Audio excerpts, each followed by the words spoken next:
Good Sunday morning. Welcome back to a very sunny Martin's Koi Pond Aquatics and Fishing. It's a bit windy today, so there might be a bit of wind noise on the mic. Apologise for that. Having said that, the wind's lulling at the minute. A couple of little things to update you about. It's going to be not a very long video, this one. I purchased a new auto feeder yesterday from King's Lynn Koi, and I purchased the Evolution Aqua Evo feed. I've obviously had the Fishmate P7000 for a couple of years now, and the thing about that is you're limited to 3 main feeds a day or lots of little tiny feeds. Well, I was trying it on the little tiny feeds setting, and they were really fighting over the pellets, and I didn't like that because I thought fish could get injured and such. So I decided time was right to update the feeder. The sun's gone in now, you can see him a bit better. So I bought one of these. It allows me to feed 6 times a day, so I've set it up for that. And you can set the amount of feeds by setting how long it feeds for in terms of seconds, and the distance it throws the pellets out is variable. I've got it on the shortest distance. I've got it on feeding for 4 seconds. I initially set it up at 7, but that was too much food. So you can see the feeder is over there in the corner. I'll zoom in on it a little bit. Now it is due to go off any time now. It's almost as if the fish know, isn't it? Although they can't know, but they know that that thing there throws out food every so often, so they tend to keep fairly close to it at most times. But with this feeder, rather than just drop the pellets out, it flings them out, and it can fling them up to 3 meters, and there it goes.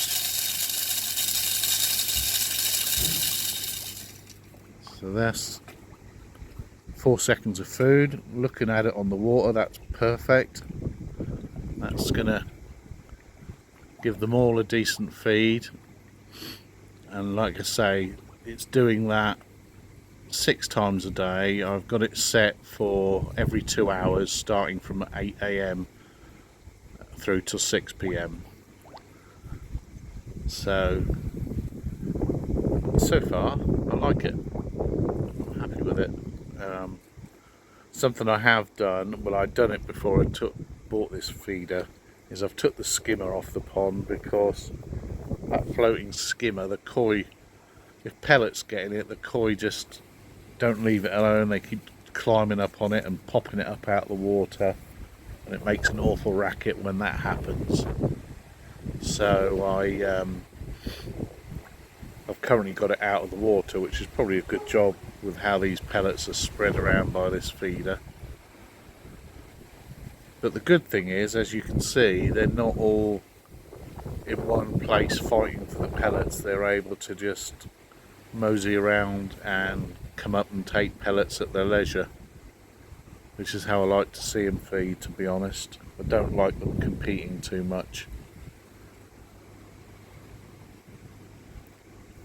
So they'll eat all these pellets within a couple of minutes or so, and I think I've got it set just right at 4 seconds.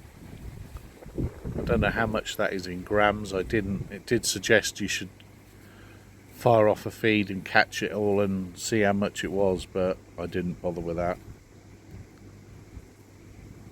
The feeder is run by a rechargeable battery.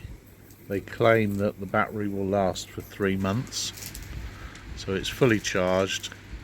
so it should last me, we're in at the end of July, should last me through to October, and then, to be honest, I'll be taking the feeder off, so I shouldn't need to recharge it this season. Anyway, that's enough about the feeder. I just want to show you what I've done on the nexus with that split pipe. Right, so here we are at the nexus. It's just had a clean.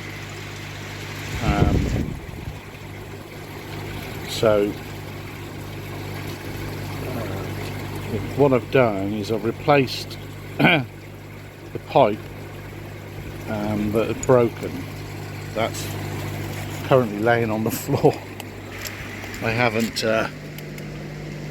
put it away yet, but it broke here, which was about this area here. Now, I haven't replaced it with nexus pipe. I was advised on YouTube, I think it was by Skeggy Koi Pond, that this stuff, which is called John Guest push fitted pipe, was more robust and would last me longer. And I got it off Amazon. It wasn't particularly expensive. I bought 10 meters of it, and I think it was less than a tenner.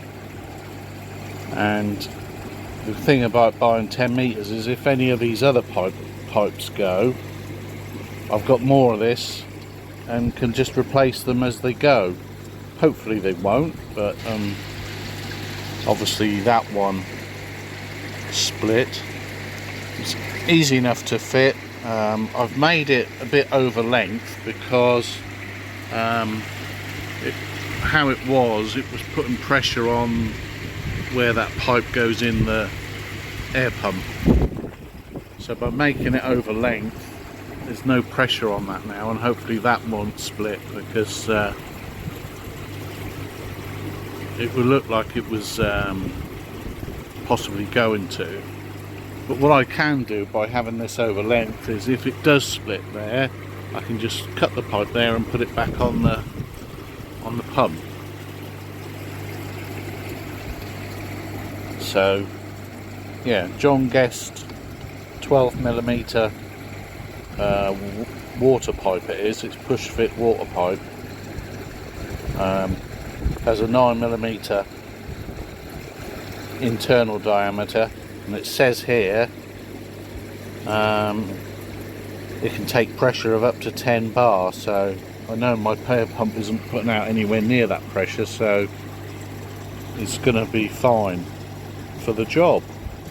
So thanks, Skeggy Koi Pond. That was a good bit of advice which I've implemented. So just spin round, we'll look at the fish finishing off their food and say thank you for watching. A couple of little updates, short video today, and I will catch you in the next video.